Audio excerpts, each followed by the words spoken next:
Good evening, everyone. Welcome to the Hookah N Headlocks Podcast. I am accompanied with Joe, Hello. Archie, Anthony, and John. My name's Cameron. Let's just start off with the usual. John, what are we having today?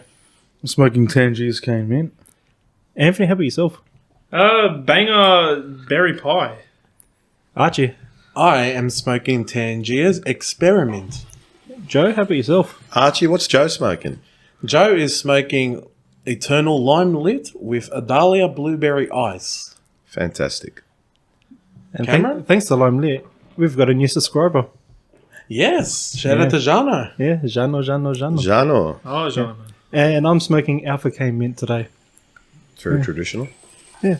To start off with this podcast, we had a pretty decent weekend of Friday and Monday for everyone else, but it was a decent Smackdown. I'll skip the Bloodline stuff for now because we always go 20 minutes into that every week for some reason.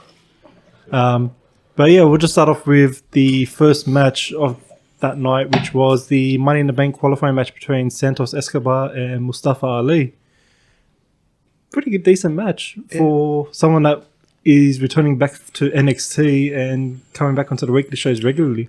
Probably kicked off a SmackDown, especially with those qualifying matches where you really didn't know who was going to win. And that's always the most exciting. You don't know what way the booking's going. Entertaining match, to say the least. Yeah, definitely. And yeah, it's fresh faces as well with the with this Money in the Bank match that's happening this week. Oh, not this week, in the 2.5 weeks now? Yeah, 2.5 Yeah. weeks. Yeah.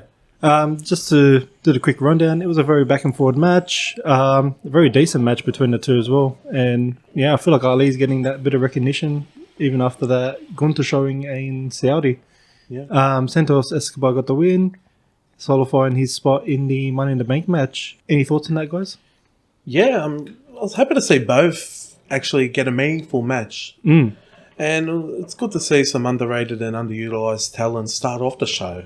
Usually we'll see a tag match with two of the top tag teams, and that's usually the run formula for it. But I will say probably the right guy won. The LWO have sort of been on pause since Backlash. I don't know if you guys would agree about that. No, I'd agree with that. Yeah, I just feel like... As a faction? Yeah. Yeah. Well, Yeah, apart from Zelina, yeah. Vega's been popping out. Not literally. Yeah. But the rest of them haven't really... But the rest of them are just... That was an entertaining match between Ali and Escobar. And it was a really nice, really good to see that the crowd was interactive in the match too, and they really got behind Santos, especially to the end. Especially after the showcase of Zelina's qualifying match last week, which I thought was a big letdown. I think this revamped up LWO back up again. Yeah, it's good to see it. Yeah. Following that match was when Alba Fyre and Aladon were confronted with Ronda Rousey and Shayna Baszler, and pretty much we're gonna have another unified tag team match. Yeah. In the span of what? I A think year and a half now? Yeah. Yeah, a year and a half, maybe. Is it... less. Were they... Was all... We'll probably never know unless we have them here on the podcast. Was all this... I beg your pardon. Was all this planned after WrestleMania and before the draft? Or are they making it up as they go with these unifications and title belt changes and handovers and everything like that?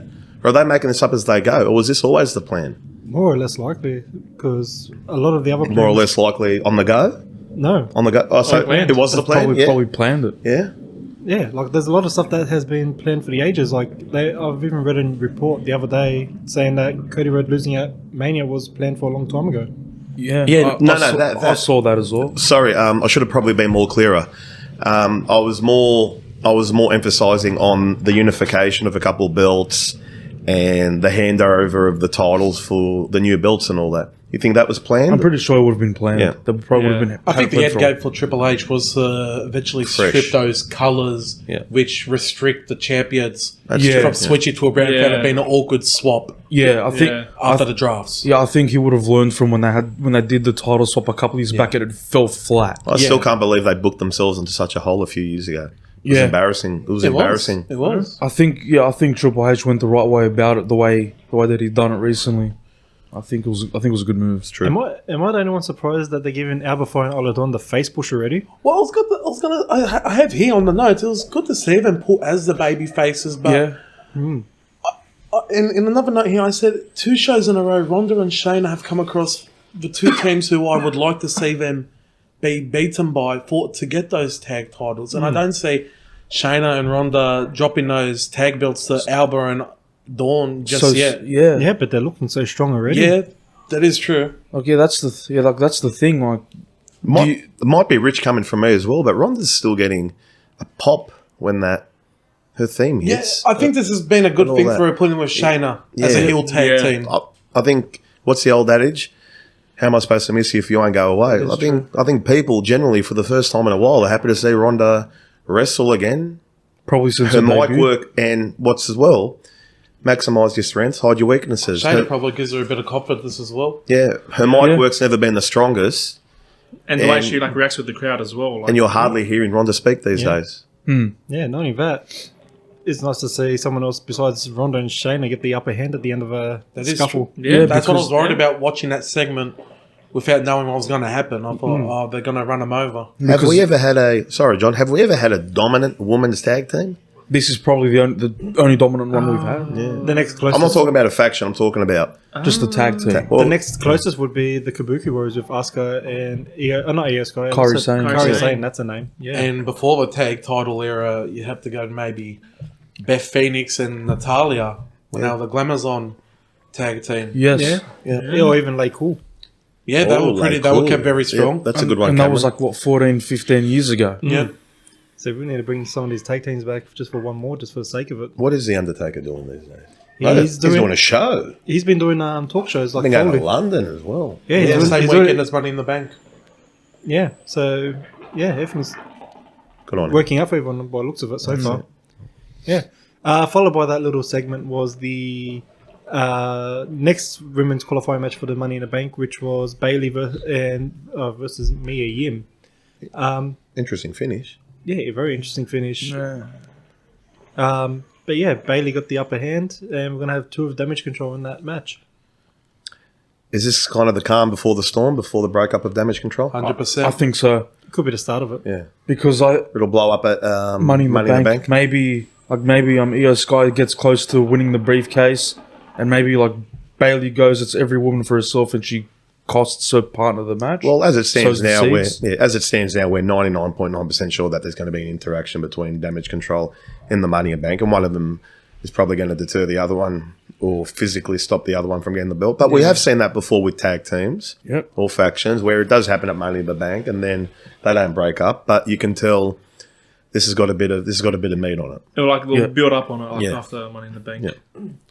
Yeah, and quite surprised with Scarlett blowing what looked like makeup powder in AJ Styles' face after the match. What was Styles doing at ringside? he was just supporting Mia Yim because she's a part of the commentating. OC. And he was on commentary as well. Sorry, yeah. So he was on commentary, obviously, and the OC said his main role. So why I asked about Styles is because we're starting to see quite a bit of that now. Wrestlers come out and colour commentate the matches. It's happened with LA Knight, it's happened with a couple of others, everything like that. And Scarlett comes out and blows almost like a sand. Looked like red mist. Or would you say red mist. sand that you might powder. see? Looked like powder. It looked very like powder. Could it be sand that you see in an hourglass? Oh, it's a good call. Could have been. I'll fall into Karen Cross's whole hourglass thing. It was good. It's good to see AJ finally fight his lost tweeted Bailey. They could pass for twids. Yeah. Just before that, before the next segment, we had Bianca Belair confronting Adam Pearce about wanting a rematch, and Adam Pearce is saying not to interfere in Asuka's celebration for the new WWE title for the women's. Well, I think we can see. I think we'll talk about him a little bit more in a few segments, but I think we see how someone who returns isn't going to win right away. Yeah. I think that's a good way to keep everyone strong Yeah. without having to put the belt on them. Well, I already gave the Raiders spoiler, but Asuka's been given the new WWE women's title, which is Roman's new title, but with a white strap. Yeah, It looks good. Yeah. plain and simple. Yeah. Yeah. I know a lot of fans are complaining about these title designs. It's just the same title over and over, but I feel like fans are just complaining about nothing these days. Yeah, There'll like- always be something to trigger a fan base. Yeah, always. and especially like with the wrestling fan base, like most of it is nostalgia. So like they're clinging on to like the old belt designs. Yeah, and then out comes, Charlotte Flair. Star of a division. Yeah, she is She the is the line. line. She Yeah, is. you did. She she- said it. And Tony Khan snorted it. They're Season laughing. next week. They're laughing. Who's on commentary for SmackDown again? Wade Barrett and Michael Cole. Didn't Wade Barrett say, "Oh, there's a new title and here comes Charlotte"? Something along those lines. I'm not imagining that. So they're laughing at it.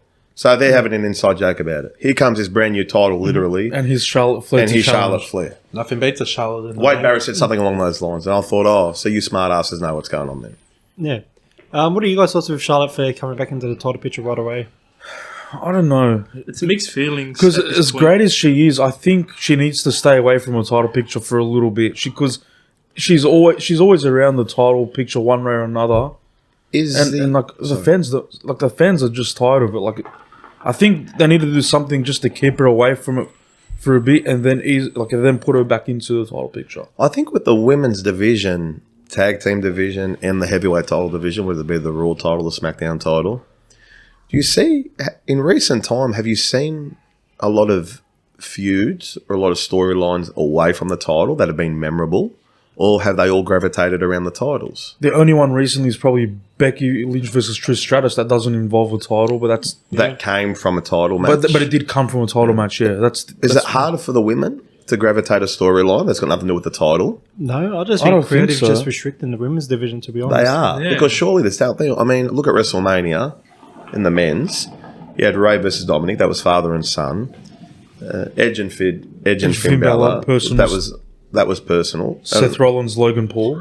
That was personal again. So yeah, I'm struggling to think of a lot of memorable recent storylines with the women that were away from the title. Yeah, there's not many because I think pretty much all of them have revolved around a championship one way or another. I feel like they just save it for the big pay-per-views like SummerSlam, Mania and all that, because what was it? We had the six-man tag between Damage Control with Becky, Trish and Lita, Yeah. which didn't even have the titles on the line there. Yeah, Has Asuka and Charlotte had a one-on-one since WrestleMania 34? I think I'm positive they have. I'm pretty sure they would have had one. A one-on-one? Yeah. Yeah, they would have had one sometime after Mania. I'm pretty sure they did. I just don't remember what year. I'm positive they did because they gave Asuka the upper hand then. Yeah. I'm pretty sure. I still say that WrestleMania 34 match was the best women's match I've ever seen. Right person win that day? Yeah. Yeah, someone had to stop it. Yeah. Yeah. But the one thing I want to bring up, I know you guys were complaining about other things about Charlotte Flair being in the title picture, but are we seeing a reincarnation of Becky's heel turn that never happened with Bianca Belair this time? When she approached Adam Pearce, Yeah. so it was almost like a continuation of a conversation they had prior. Yeah. Because Guys- she was meant to be next in line and now guys picked up Charlotte's on that, getting a right? title match. Yeah. And Becky's not happy now. I can see this heel turn happening where she turns on or beats up Charlotte Flair, trying to keep Charlotte face. And we're just going to get a repeat in history where I think that's the how. crowd's just going to cheer Bianca instead of just going heel. I think that's how it will. Where Charlotte and Asuka have their match. Mm-hmm. Bianca's fed up. Charlotte walks in. You can't cash your Charlotte in the bank. It's my turn to win that title back. I think that's the way it will go down. And I think as well too, generally, we're not typecasted by reactions at certain events, but our last three pay-per-views have been at WrestleMania, so we know fan reaction can be up in the air.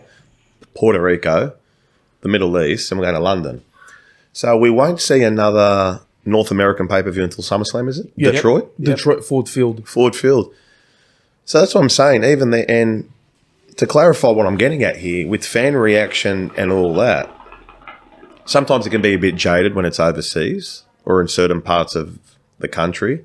So it'll be interesting to see, come SummerSlam, Bianca, Rhea, not to get off topic here, Bianca, Rhea, Damian Priest, LA Knight, whether they'll become full-fledged faces or full-fledged heels by that point. It's going to be interesting to see. And it's going to be interesting to see the reactions they come out at SummerSlam, which is a couple of months away. So I'm really looking forward to that. Yeah. I think that's all we can say about that at the moment. Till that story unfolds later on. After that, we had the next men's qualifying match. We got a homegrown talent for the UK to Yes. qualify for the men's Money in the Bank, which was Butch versus Baron Corbin. How quickly did Baron Corbin win this match? That's all I've got to say. Yeah, tell me about it. Well, Here we go. I have here in my note, it's weird seeing a wrestler use so right and so wrong in the same week on separate shows. Mm-hmm. On NXT, he's booked how he should be, and then on SmackDown, he's just fed like He's that. just like, he looks What? like a joke. And what is his get-up? Why the hell didn't What they is keep him that down to outfit? NXT? Sorry to go to the top of your arch. Why the hell didn't they keep him down to NXT? Only have Butch. Couldn't they find someone else for Butch to bloody pin and go to the UK? Come on, man. I think it's just add depth to that storyline with him and Carmelo Hayes.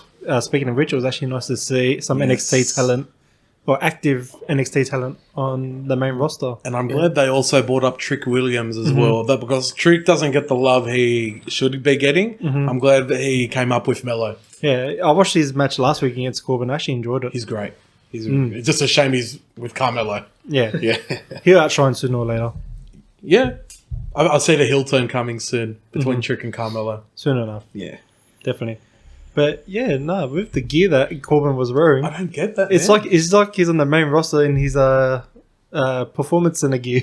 Yeah, it is. He What's hasn't, Sammy's- he hasn't got any VC yet for his my career. What was it saying? Was it Dream Crusher or something on his shirt? Must be a brand or something, or You think that's a little wink at something? I thought like it was be his like little get up for NXT because he was wearing that as well. I'm pretty sure. Unless it's just a rock band that he likes. yeah, he is Like very- when Eric Rowan was with Daniel Bryan, and he kept wearing like Oh, the metal fans bands. went nuts for all that. Every Yeah. week they'd have a dedicated post on the Facebook pages for what shirt he was wearing every week. Glad to see Butch win. He'll be he'll no doubt get the biggest pop of that. yeah. Yeah. Unless LA Knight pulls down the briefcase, which he should. He should. Butch won't win, but I do see him getting close over any other loser. He'll be the showcase of the night. 100%. Because like, yeah, he'll be getting the big like home crowd reaction. Yeah. Plus, it's been a recurring thing. Whoever's homegrown talent at the main roster gets the biggest showcase. That is true. Yeah. With So- Zelina, Yeah, Zelina Zelina, and Mustafa Ali Ali, and Saudi, Zayn. even though he's... they know how to cater. So yeah, like they'll make Butch look like a big deal at Money in the Bank. Next match was Io Sky versus Shotzi for the qualifying match. So we had a lot of qualifying matches this SmackDown, didn't we? It's good. Yeah. Meaningful. Women's were well represented too. Yeah, definitely. Decent match between the two. Io got the better hand. I can't remember if you guys can remind me. Did Bailey interfere not to get Io the upper hand? She tried to. I think she tried to, but the ref caught her. Like she caught Bailey out. And No, then, then towards the end of the match, she knocked Shotzi off the top rope. Oh, yeah, and she- that looked rough. The way I think back of Shotzi's head hit the turnbuckle. Or Yes, something. that's right. Bailey shoved Shotzi off the top rope, and then Io came up and got her moonsault. Yeah. Yeah. I see if a breakup happy to get the ladder match. yeah, I reckon it'd be like Damage the, control. Either that, Yeah. either that, or it's the start of the it'd be like the rivalry. major It'll like plant the push seeds. for Someone it. will cost someone. yeah, Yeah. that's like we were saying before. But You could see like Bailey costing Io. yeah, I think the right person definitely won that match. Io Sky's got to be in that Money in the Bank ladder match. Yeah.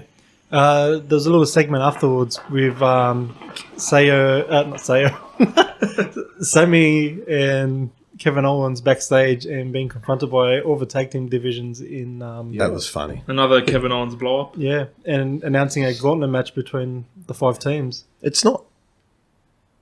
Slap me over the head here. I'm sure none of you need a second invite. It's not too comedic based for Kevin Owens, is it?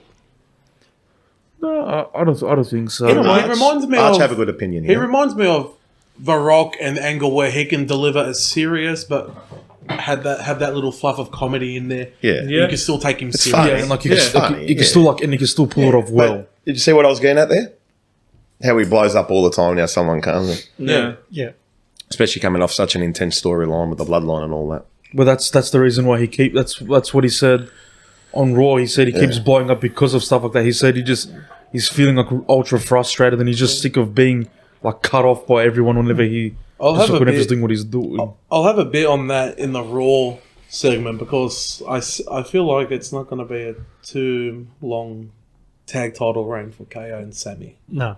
I don't think so. Well, It's already, what is it? It's already a couple of months, is it? Yeah. they have to split up the titles or unify them and then make another tag title belt on. They'll probably unify. Yeah, They'll unify them. one of the two. Well, it's a recurring thing where they're just unifying belts. May as and well. getting new belts, Yeah. and they're probably the next ones in line after Money in the It, Bank. it feels like I'm like the end of the Attitude Era all over again. And they were just unifying like every title. Yeah, Survivor Series. Yeah. Yeah. And O2. Yeah, when they're just merging championships left, right, and center. Well, I'll just go through who's in that gauntlet match next week, or is it the week after? I can't remember. No, next week. Yeah. So we've got Pretty Deadly, the OC, which is Gallows and Anderson. We've got the Street Profits, Brawling Brutes, and I'm trying to think, and LWO, which was Joaquin Wilde and I forget the other guy's name. Cruz del Toro. That's it. Great spread of talent. Yeah. Yeah. Like that's 5 great different tag I teams. feel like anyone who wins that deserves it. Yeah. Yeah. They're all great yeah. tag teams. Do you think Pretty Deadly wins? I think I so. think they do. Yeah. Maybe. Has Me to be. too. Yeah. Me too. Like this. Special weapon in the main event. I think they're being pushed really hard. Yeah. Yeah.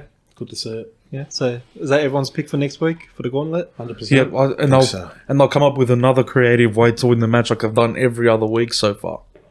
I wouldn't be surprised if they lose that Money in the Bank if that's the case. Yeah. I don't see KO and Sammy losing just yet. Yeah, no, let's just get into the Bloodline stuff.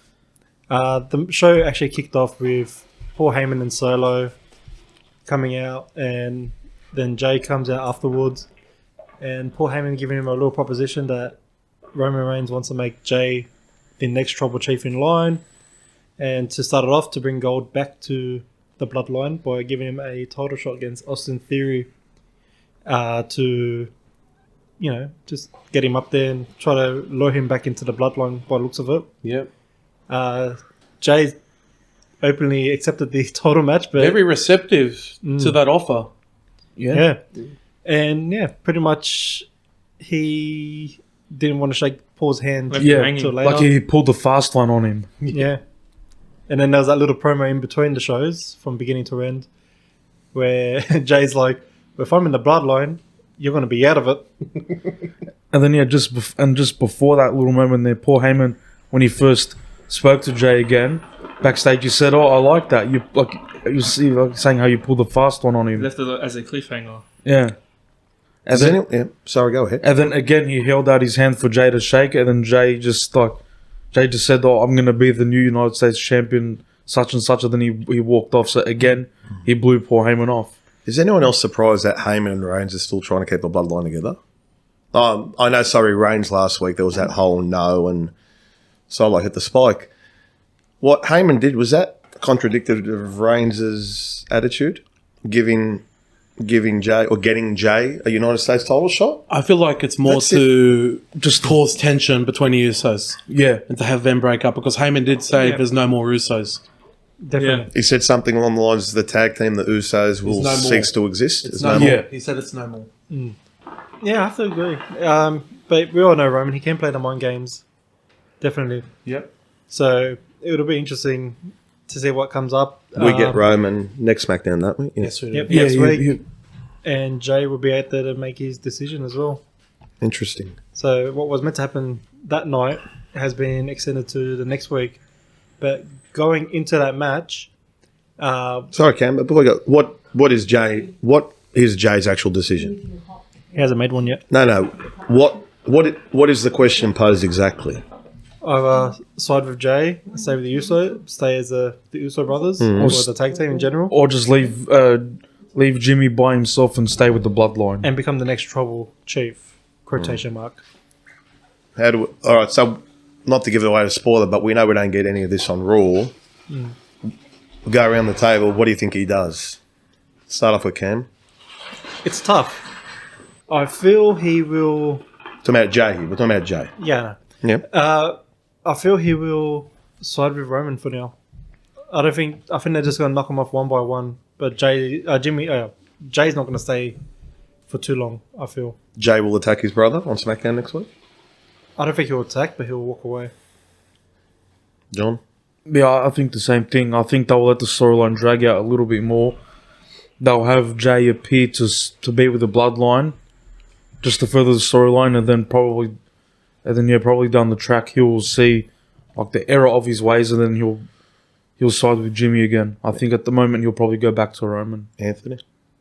Yeah, I feel like they drag it out as well because the current theme currently with the Bloodline, they have these big segments where we're led on to believe something big will happen with one of the members. True. But then by the end of the segment, it's going to drag on more and more and leave us on more of a cliffhanger. Arch? I wrote here in both my opening segment and my main event segment notes for the Bloodline storyline. I think tension does build up for them to eventually have that 4-weight SummerSlam. I feel like that's the way it's going now. Yeah, that's a good call. Yeah. Yeah. I think before Jay makes his decision, I think Roman will get Solo to attack them both. It's a bit of a curveball, a bit left field, but I think that's what we get. Well, I'm glad they're not doing it. They're not doing the no physical action between Solo and the Usos, because we saw so much of the tension and no fighting for so long. It's good to see some action. You got to keep reminding yourself as well. Solo is their brother. Solo always comes across as he's Roman's brother, but He's actually the Usos. he's their brother. Yeah. Doesn't look it. It's like next Friday where the little sister's bigger than the bigger sister. Yeah. But going into that match, it was actually a very solid match. It was very back and forth. Then the ref got knocked out. Jay went for the, I guess you can call it the frog splash or Uso splash now. Yeah, the Usos splash. And got the pin. Went up to about the count of 5 until Pretty Deadly interfered. Jay came in for the save.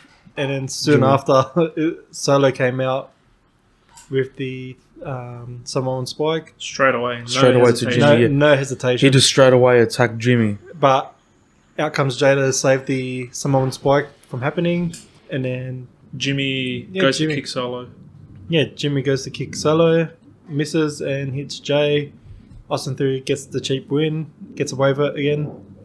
And yeah, it causes tension more between Jimmy and Jay after that match. Glad to see Fury in the main event. Yeah? Yeah. I'm More than anything, it's just good to notice that. Because like if Roman is not appearing on the show, he's the next best champion. Yeah, So- and I get it. The Bloodline is the main thing on SmackDown, and sometimes we forget. Oh wait, Austin Fury's the US champion. It is in the main event, but I'm glad it was acknowledged and he was put in the main event. It wasn't a throwaway. Yeah, that's true. Yeah. But He had another wink. He had another wink towards Roman Reigns again. He said something along the lines of, His title reign being as long as Roman's. again, yeah. yeah, but usually when that happens, it doesn't last that long afterwards anyway. No. Well, it is the benchmark. Every champion should. Yeah, that's the second week in a row. I thought, well, this week it was more up front. I thought the week before he had a bit of a wink at Roman as well, so that could be something for the future. Maybe that'll be Roman's first feud after he turns face. I don't think Theory will be a face for a long time. He'll probably never be a face. I think he will eventually. He'll be one of those blokes that the crowd will... Who, Roman? No, Theory. Austin. Not Theory. The crowd will... Eventually like warm up to him. yeah, at one stage the crowd will die to cheer him. It literally happened with John Cena or that was years ago. That won't be for a while though, yeah. No. Not for a long time. Let's keep it that way for now. It's going good. Yeah. But overall, SmackDown was actually a pretty decent show. Got all the qualifying matches.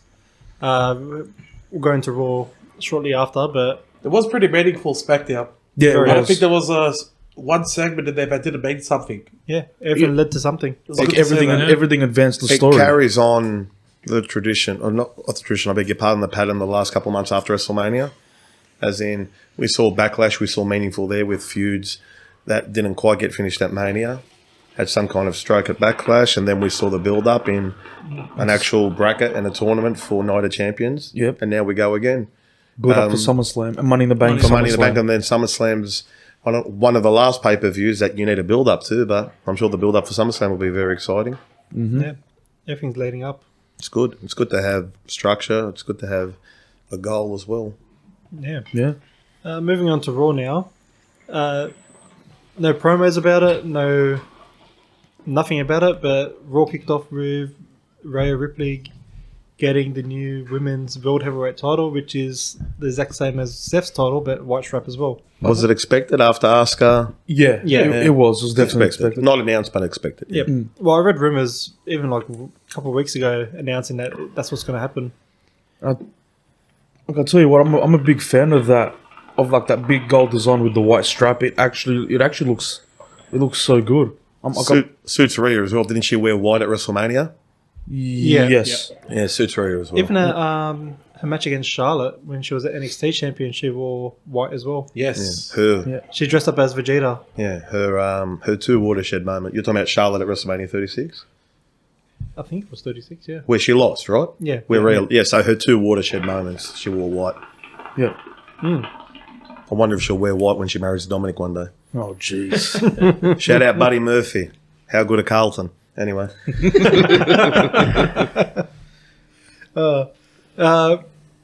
Which one little part I found weird about that was Dominic running in like 2 minutes later. Like a little boy. Yeah, literally, Like he a ran little into his boy. mum. Like a scalded dog, John. Like a scalded dog. It's like a little boy running straight to his mum. Well, that's what I said to you, and that's what I've really been pushing in the last month or so. A lot of people think, it's this kind of wink at a romance between them. It's not. In my opinion, it's not. It's never been. It's like a mother and son It's like thing. a mother and son thing. It's I said it. Dom is an absolute heat seeker. Yeah, It's he's- too easy to boo him. Yep. And I think towards the end, that segment was just as much his as it was for Rhea. Yep. Well, it was after Cody Rhodes came out afterwards. Cody Rhodes. Yeah. How does he keep coming out of the intensive care ward every week? and he's still wearing the Who's cast. discharging him? I don't know. Oh my God, they got to fight the whole hospital over They there. have to sue these doctors for freaking malpractice. Talk to me, Cameron. Well, I was going to say, he was actually in his ring gear as well, getting ready for a match against The Miz shortly after. His Sergeant Pepper get up. Yeah. The Miz. That's interesting. The Miz is starting to be taken a little bit more seriously the last few weeks. Thank God. Yeah.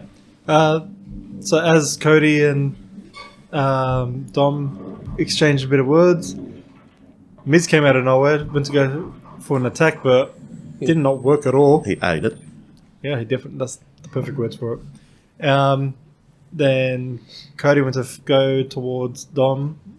Dom and Ray, of course, went off. Cody goes for another attack on Miz, and then the cheap shot from Dom. Cody walks straight back into another massive slap from Dominic, and then Dominic runs off and hides behind Rhea again. It's like school, like a playground fight, isn't it? Yeah. Dom He's at the a moment. kid. Well, even last week, what happened? Didn't Dominic slap Cody? He Yeah, slapped it Cody was and a ran. cheap shot. He slapped Cody and ran away. He slapped the bloke that just main event in WrestleMania has been in this feud with Brock Lesnar. Yeah. Yeah. Credit to Cody. Wouldn't it be hilarious if the first 3 guys to beat Cody since his return is Roman, Brock, and then Dominic Mysterio. Oh my God. Top 3 heels of the company. What do they call him? Bad boy Dom Dom or something? Well, Dirty Dom Dom. Dirty Dom Dom. Yeah, we that got- was the word that was used on Raw that night. have we gotten to the stage where the match gets announced for Money in the Bank? yet or Yeah, no? just before that was the announcement of Dom and Cody at Money in the Bank, And which- yeah. which holds off the Brock Lesnar feud. Yeah. I And who picked that up last week? think it was me. No, I think it was me, Anthony. Thank you very much. Both of us, Joe. It was both of us. And it's interesting what Archie just said. Roman, Brock. I know we're going to get our predictions over the next few weeks, but I'll go off now. There's going to be a match, and Brock's going to interfere in it. And Yep. That'll spark and Dominic will probably beat Cody. Yeah. Unless Brock interferes and the match gets thrown out and Cody wins by disqualification. Yeah. Because like if Dominic actually gets a pin on Cody, could you imagine the heat he will get? especially in England. Yeah, especially in England as well, because we know what the English fans are like. Yeah. They go nuts. The hot Story league. would be finished. But yeah, How do you come back from that? like the funny thing with that was, Cody challenged Dominic to a match, and Dominic was very hesitant, but Rhea Ripley accepted for Dominic, and she said he's more man than anybody else in the arena, including Cody. It's very graphic. Hey, we might get the soccer crowds there since the season's over, huh? Yeah, Might get the crowd saying, "You're shit, but mommy's fit." Oh, wow. How long have you been working on that, Cameron? Oh no. Speaking of a female having a shot at Cody, do you think we're going to get the birth of Brandy anytime soon? Will Brandy be a... Well, there was a bit of a heated exchange on Twitter between her and Rhea. That's what I'm alluding to. Mm. You think she might come out at Money in the Bank? Or at surely let's be in the crowd.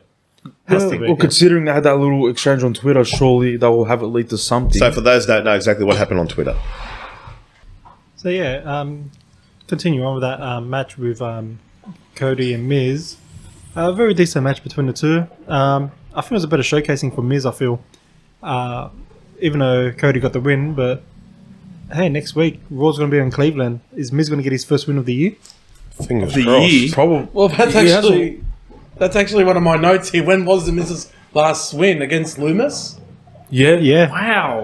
Was it that ladder Before match? Mania? Yeah, for the money. That was last. Before Mania?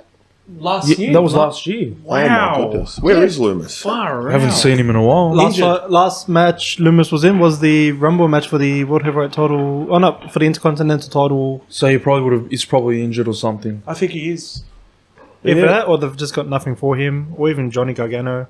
You haven't seen either of them. Yeah. We think they're waiting on Ciampa. Probably could be. Who knows how long They're he... just treading water now because we only got a Gargano promo last week, just a video package of him. Yeah. I don't think he's injured. But yeah, I like the match between Cody and The Miz. Like, for once, The Miz wasn't completely made to look like a loser or a joke.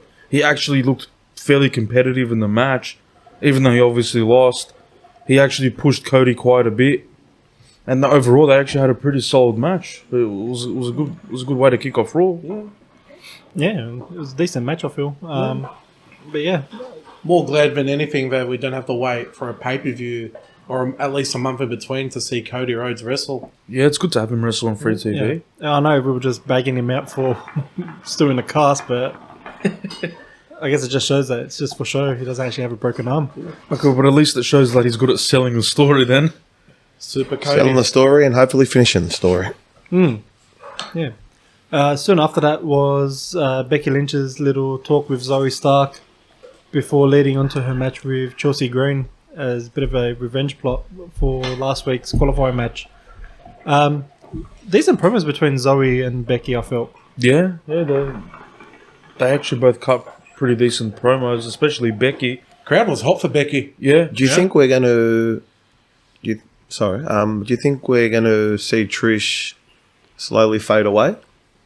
No. I think we've got 2 more months. Yeah, probably not until after SummerSlam. I said SummerSlam would be the last of it. SummerSlam, Yeah, sorry. I say that it's probably a relative question. Slowly could mean 2 weeks or 2 months. You think she's just there to solidify Zoe? Could Yeah. It does seem like that. because like she like And then step away, yeah. and then step away because like having Trish there probably helps Zoe get over a little bit more because she's obviously new to the main roster. Yeah, it doesn't hurt having the top 3 women of all time. And a Hall of Famer helping her out. Being Why yeah. not? Like if it's good for both of them, why not? I don't think anybody should complain about that. Yeah. Moving on to that match. Chelsea's actually decent in the ring lately, She I is. I said that a couple Yeah, weeks ago. she's a solid She's got a worker. lot of upside. feel. Yeah. I think they're just holding her until...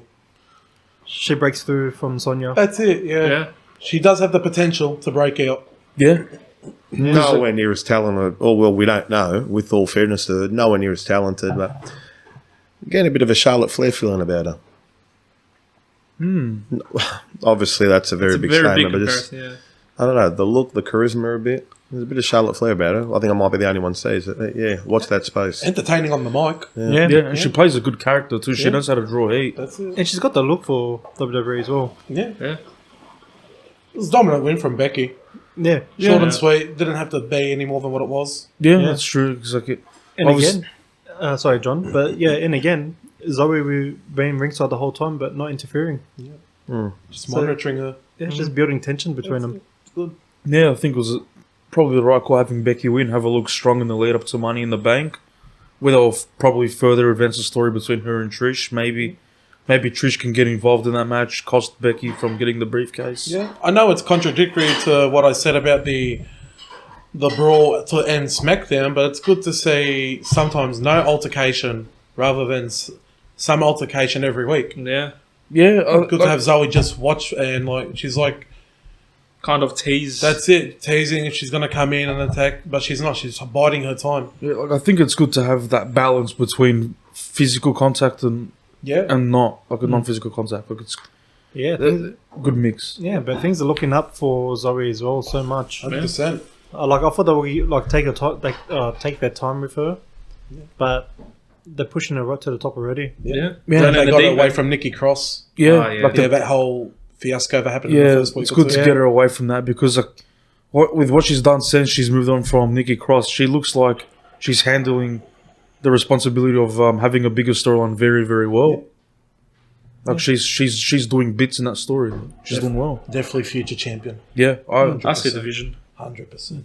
Not long after that was the little backstage segment with Judgment Day together for the first time in a while. Yeah. Yeah. Finn with a very stern look away from the bloodline. Kind of distance. Not from the bloodline, from Judgment Day. Yeah. And yeah, just them talking about them, like the World Heavyweight title match and what's on Finn's mind. And he's saying that he has a lot on his mind. But it looks like Finn's not happy at the moment with Priest or the Judgment Day alone. Yeah, it's good to see the tension between, if you say a month ago, two of the overlooked members of Judgment Day becoming more must-see TV now as the week goes by. Yeah, that's true. I still see Damien breaking out. Yeah, I think that was something we'd all agreed on from even before Backlash. That at the end of this we can, I think I said it, that it seems like they're gonna have big plans for Damian Priest once the Judgment Day inevitably ends, and they just keep pushing that. They keep pushing that point further and further every week. Yeah. He's acting more and more like a face as the week goes by. Yeah. Even, except for his match later on that night. But yeah, even like Priest didn't seem too happy with Finn as well for interfering in the match as well. Yeah. And that continued on this week as well. A lot of tension being built up there. And so fast as well. Kind of speaking up to Finn about it as well. Not long that, we had the Riddle versus Priest qualifying match for the Money in the Bank. Very solid pudding with Priest looking strong once again. Very good match. Worked well together. Strength to strength every week for Damien. And I don't think we've seen a Priest versus Riddle match since NXT days. 100%. Yeah, I think that's true. And even with the commentary team, they noted how Damian Priest and Matt Riddle were once close friends as well. Yeah, they kept the they kept a good continuity thing there. Well, I think it's them two and Rhea that are in real life like close pretty friends. Close. They travel a lot together. Yeah. So it was good to have the commentary team bring that up, because if there was one thing that we've spoken about, we hate the inconsistency with the way they tell the story, where they'll try to act as if some things between two wrestlers have never happened before. Yep. They do have a pattern of doing that. Yeah, and it's good to see that they actually continued, like they let their history continue. Like they choose to have it still count. Yep. I guess. Yeah. Shortly after Priest won that match as well, Gunther and Ludwig Kaiser came out. So I'll just say just one thing. It was great to see the Razor's Edge be a finish in 2023. Yes. Yeah. I was really happy with that. I was very happy that he used the Razor's Edge to get a win. And yet again, nobody has kicked out of it. That's it. Keep it strong. Keep the moves looking as strong as it ever has been. So, okay. No, that's fine. After the match, Imperium came out. Priest confronted Gunther face to face, and then told him pick up the bones. Very heelish. Yeah, I think that was like heelish there. Yeah. Maybe He's just reminding us. Yeah, that's what I was about to say. It's probably just he's not there yet. Yeah, he's just reminding us I'm still a heel, and then he's just telling Gunther to finish the job, which is leading to another. Well, the storyline has been happening recently where Matt Riddle keeps getting involved in Imperium's business and he's trying to piss off Gunther. So like that's another thing that they're continuing there, which is good, and it's probably going to lead to a match between the two at Money in the Bank, I'd imagine. Maybe probably for the IC title. Yeah, for sure. Should be for the title. Yeah. I was about to say, like, it looks like it's leading up to. It could be Priest that could dethrone Gunther, which wouldn't be a bad idea. No. Because at the moment, as we said, I think it was a couple episodes ago, we were saying who is going to dethrone Gunther, because we can't pick anyone at the moment. Nobody looks believable enough to stop him. And with Gunther, like I kind of tapped on last week, is that whoever does dethrone him, not so much about them, but is he then... Oh, I guess it depends. He's probably still going to be heel at that point, but how big will the pressure be to go straight onto that world title picture? I don't think there'll be any pressure for Gunther at all. No, I mean, sorry. That's true, but rephrase. The pressure on creative to get him into that world title picture. Oh, so you actually think no, even in a creative service, he won't go into that world title picture? No, I think right away. No, like I'm saying, like there won't be much pressure on them to put a good storyline for him, but I think they will do it pretty quickly. Not straight away, but they'll probably wait till maybe after SummerSlam at the latest. Well, that's my long shot that I said last week. I likened him to Goldberg. He might win that world title while still holding the Intercontinental title. That's something I said as well. Oh, did you? Yeah. It wouldn't surprise me. The world title might absorb the Intercontinental title. I've got one note for this segment here, and it's something I'll ask you. Would it be the worst thing to have Gunther capture all Raw titles and Roman capture all SmackDown belts and they meet at Mania? Mania 40. I'd like, And like unify it to one. Yeah. Would it be the worst that thing can ever? happen. Yeah, that can happen. stranger things have happened, but I'm telling you what, if it's Gunther and Roman, I'd be all for it. Yeah, that can happen, but make sure you tune into TNT on the Wednesday after to see Cody Rhodes up against Keith Lee or something like that. Oh, the guy who feels bad for Gunther. Yeah, because that's where Cody Rhodes will be going. I think there's one feud you can have in between dropping the IC belt and have him go up for the World Heavyweight. I think that's the obvious one, which we pitched for Mania, this past Mania. It's him versus Brock Lesnar. Well, yeah, the rumours were going strong around the Royal Rumble time, maybe a bit after. Yeah. That they could have had a match at Mania. I think that might be the one in between. Whenever he does drop it, I think... But just say Gunther does get into a program with Brock. You know what WWE is like. They'll have to turn one of them face because they hardly ever do. I think the crowd just naturally cheer for Gunther. Yeah. Yeah. Maybe he could just be like play the face for the match. Well, look at Lesnar and Omos. Like technically, Lesnar wasn't a over the top baby face, and we still cheered for Brock because Omos was the more definitive heel. And even another good point when we had Daniel Bryan versus Brock at Survivor Series 2018. Yeah, we Daniel automatically cheered for Bryan. Daniel Bryan turned heel literally 2 days before the event That's when he won the title. But at the event, he was cheered as the heavy face. Yep. And then straight back to being a heel on SmackDown after. I think the crowd naturally will choose Gunther, yeah. If it does happen, yeah. And after that beatdown, we had a little backstage interview with Natalya, which was actually surprising. I'm actually looking forward to this now, given the run she's had lately. Her saying that the way she's been has not been working, and maybe that's why the issue is. It looks like it could be leading to a potential heel turn for Natalya. What are your guys' thoughts on that? She's strong enough to have a heel turn? I think it's due Yeah. time. Maybe that'll give her a shot on the arm? I think Maybe. it would because Probably would, yeah. because she's played the heel before. She's done that role pretty well, and obviously she's a veteran of the company. She'd be able to play any role like they give her perfectly. I think the heel turn would be based... Sorry, John. I think the heel turn would be based on a lack of respect. Especially with all the losing and all that stuff. Yeah, angry veteran. Yeah, and like I think if just say they turn a heel, she could just easily come out and say, "I'm tired of being disrespected, being made to look like the butt of the joke, and I'm here to prove that I can still hang with all the young talent that we've got in the division, and I want to prove that I can still beat anybody who comes across me." Could easily do something like Not that. only that, her best time was when she was heel. Yeah, that's just what I was saying. She pulled off a really good heel. Yeah. So, more to come for that, but see what happens later on in the future. But yeah, I think it's going to be nice to see Natalya in a different direction now. Yeah. Because she's a respected veteran. Like they should probably use her a little bit better because she's a valuable asset to the women's division, believe it or not. No, I believe it. Yeah. Well, definitely a future Hall of Famer. Yeah. It'd be good to see her in a fresh look or something.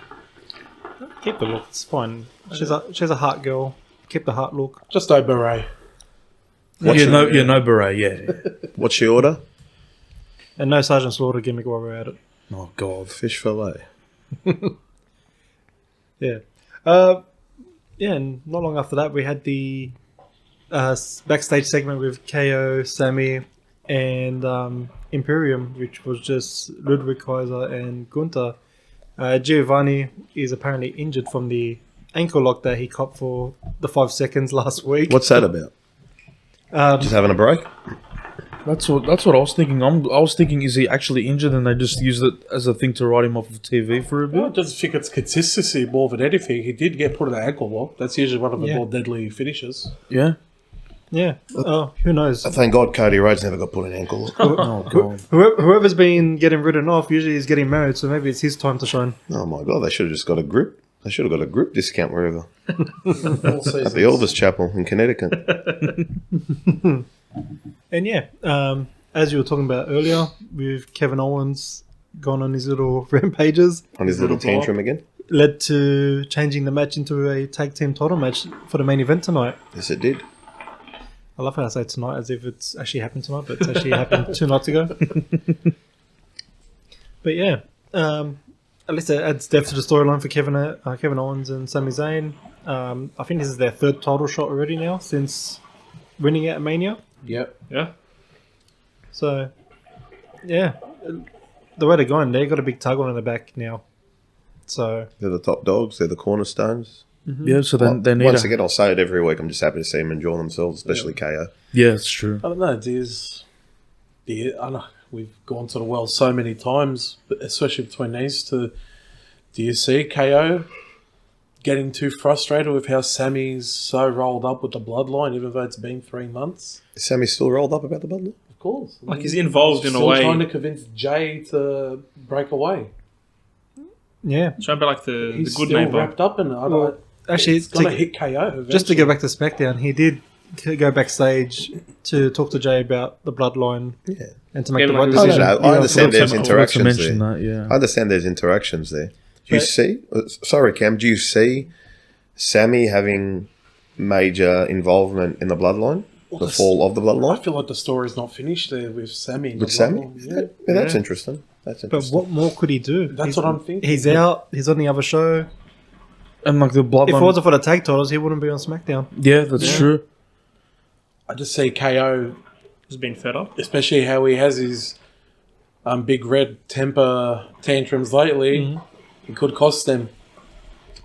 How are we going to blow up like at Sammy? That's it, yeah. It's either that or Sammy joins in with Kevin Owens and blows up with him. That's what I'd prefer to see that, because I don't want to see one of them turn on the other anymore. Like, just if they're gonna break up again, just let them break up on better terms. I don't want to see them fight anymore. Just let them go their own way Yeah, afterwards.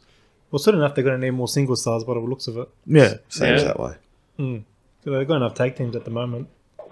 I'd really like to see KO get up there again. Yeah, Yeah. even if Sam, maybe even put both of them in the big title picture if they split. Yeah. Wouldn't hurt to have both of them, because they're both great, both loved by the fans. Why not? Gives them both something meaningful to do. Yeah. I'll go into the next match, which was Ricochet versus Bronson Reed. Very decent match until... Oh, I should mention that Shinsuke was at ringside sitting in the commentator's chair, but Once again, yeah. Not Color talking- commentator. But he Yeah. wasn't He's just commentating. shit- He was just sitting there, like observing yeah. To be fair, I don't think I want to hear Shinsuke on commentary. commentary. So, but yeah, so as it looked like Bronson was about to go for the tsunami, a little fly kick to the head caused the DQ win for Bronson Reed. And yeah, they were both going at it. Then the superplex with Ricochet and Shinsuke picking up Bronson Reed and Yeah. nailing it. I was just waiting when that happened. I was just waiting for the ring to implode again, but they held off on that. No, even with the combined weight of Ricochet and Bronson, with Ricochet and Shinsuke Shinsuke, went up it's to only 250 pounds. Yeah. Yeah, That's interesting. and just to quickly add, Cameron, what caused Shinsuke to attack Bronson Reed was because of the fact Bronson Reed that lifted up Ricochet and he launched him straight into Nakamura when he was sitting at ringside. So Nakamura obviously got the shits and thought, I'm gonna take this into my own hands and deal with it and try to deal with Bronson, and that's what led to him attacking him to cause a DQ. Yeah, and then there was a little backstage argument with Adam Pearce where Ricochet wanted his rematch for next week, but Shinsuke got in before him, which looks like it could be... What's the blow off here? Yep, go. So, yeah. Sorry, yeah. So it looks like it can be. It looks like it's going to be Shinsuke versus Bronson Reed instead, because Shinsuke got to Adam Pearce before Ricochet. For a rematch. It looks like we could get a potential face versus face rivalry for once on Raw. Do you see an impending match involving those both at Money in the Bank? Well, Nakamura and Ricochet Sorry, Nakamura and Ricochet are are in. in the ladder match. Yeah, they're both in the ladder match. Maybe Bronson. Sorry, I shouldn't have said match. I had a mental lapse there. Bronson come out and interfere, something like that. That's what I was about to say. Maybe he could, like that. I think I was saying that maybe last week or 2 weeks ago. Maybe he interferes in the ladder match to attack the both of them and cost them from getting the briefcase to further the feud. Yeah, Well, there something might like be a lot of outside interference in both Money in the Bank Yeah. ladder matches. With Trish and Becky, Yep. you could get Io and Bailey, Yeah. Priest, potentially Balor, which I highly doubt. We'll see at more the about moment. that a bit later. Bronson, Nakamura, Ricochet. Yeah. Yep. And then, and just in that segment, Ricochet warned Nakamura, and he said, "If you ever get involved in my business again, I'm gonna deal with you myself," which is good. It gives him like a new edge, like a new edge to his character. It's great to see Ricochet on a consistent basis. Yeah, involved with something yeah. on Raw. Because the guy's so damn good. They Yeah. should be using him well every week. And he's looking decently strong too. Yeah. Not losing every week. I'm So- glad they found some faith in him. Well, Triple H. That's all I was going That's to say. it. One and only. Yeah. Not long after that, we had the Finn Balor coming out to have his words, and he couldn't let down what Seth said, and he wanted to be the Finn Balor that he was when he won the Universal title. Yeah. In a way, it was quite heelish, but also face-ish at the same time. Came from the heart. Yeah. And in a way, Finn's been right about it. He hasn't been the same since then. That's true. Yeah. Yeah. You agree with that? I completely agree with Finn. Once again, I've got to agree with John here. I'm glad we don't forget what happened. They're bringing up past storylines and segments. It did cost Balor the biggest moment of his career with that title. Yeah. Yeah. Out comes Seth and announced their match for Money in the Bank. Yeah. And we all know when those two have that match, it's gonna be a certified banger. You reckon we'll get possible Demon Balor? Nah, I don't think so. I don't think they'll. Has Damon Balor appeared whilst in the Judgment Day gimmick? Hell in a Mania. Hell in a Cell against Sorry, Edge. I beg your Edge. pardon. It did once. Yeah. Because if you remember, last time Rollins and Finn at SummerSlam, they brought out the Demon gimmick. Yeah. And that's when, as Finn said, he hasn't been the same since. He has to go back to his old ways. Yeah, because like in that promo when Seth Rollins interrupted him, Yeah. he said he asked Finn, which Finn Balor are we going to see? Are we going to see the current bitter Finn Balor, or are we going to see the Finn Balor of old? So maybe that's alluding to him possibly. Call him out. Yeah. Yeah. That was a great, Trying to get something out of It's a him. very a good. great promo. Well, from very- both. A lot of fire for Balor. Forget What's about this the history there? Forget about the promos. What about the crowd pop for Seth that night? Oh, yeah, I was about to mention. The crowd was Yeah, hot. the crowd. wow. The crowd just wouldn't stop singing Seth's song, and they just went on and on for minutes on end. And then eventually Finn told them, "No more fun, no funny games, no singing that stupid song." But they just kept on going. Probably the most invested crowd I've seen since the days of CM Punk. Yeah. A lot of fan What do you guys interaction. think? Yeah. A lot of fan What, interaction. what do you guys think since the day of CM Punk? I'm with you on that. Yeah, I agree actually. Fans want to be involved in the match. This isn't 2018, 2019. Well, not even CM Punk, even with Daniel Bryan. Yeah, sorry, Daniel Bryan. Yeah, that was all around the same time. Cody Rhodes as well. Like Now? in general, Cody like the now? crowd, the crowds Yeah. are just A lot of involvement. yeah. You think of WWE, you think of the quote-unquote dark days, 2018, 2019, before the pandemic. Seems like a lifetime ago now. Yeah, It does. especially during the pandemic when there was no crowd, then it just felt so empty without the fans there. That was probably Summit tied in towels, probably breathed a sigh of relief when there wasn't a crowd there for a bit. Gave them a chance to shake things up. To breathe. The Yeah. breathe. Cam, I will say, I will ask you one thing. When we did start this podcast, you weren't too happy with Finn always coming out with the fun and games and always smiling. How are you feeling about him now, especially after the last 2 weeks? It's the best he's looked. 100%. Yeah, and I think Yeah. I was going to mention that as well. When Cameron would say that Finn was always looking like the comedic one of Judgment Day, but now we're getting the serious side of him, Yeah. Which is what we needed. which is what we need. Finn What I Balor want to see. Finn Balor needs to be a serious guy. Might I add for again this episode? Creative is listening to us again. Yeah, I'm telling you. Or maybe somebody who's a part of the creative I'm team. not going to name any I names think here. Jano's listening to us. That's the plot twist. We all thought it was Joe, but it's actually It's John. Jono McMahon. Jano McMahon. Now we're gonna do like the illegitimate child segment, and we have to knock it down to see who it is. Let's not Thanks, get I'll look it up. here. Next segment after that, which was probably the letdown of the whole thing, which was Raquel Rodriguez versus Shayna. Very bland match, I felt. Poor Raquel. Yeah. Interesting finish too. He has been kept strong. Have you guys sensed the theme when I say interesting finish? Not the best finish. What happened there? Ronda had Ronda. her foot on her bottom. The typical Uso holding the pin with her foot. Her foot was on the her. ring. Her foot was on her bottom. Yeah. Cheap. Yeah, like a cheap ending, and even then, I think like the match was a bit flat itself because they only got maybe 2 minutes, 2.5 minutes. Yeah. The pinfall was after 2 minutes. Yeah, and then it just I don't think it did either Baszler or Rodriguez any favors. If I'm being honest. Yeah, I'd agree with that. Going back to SmackDown last week, where Isla and Alba got the upper hand. In this week, it's making Rousey and Shayna look even weaker.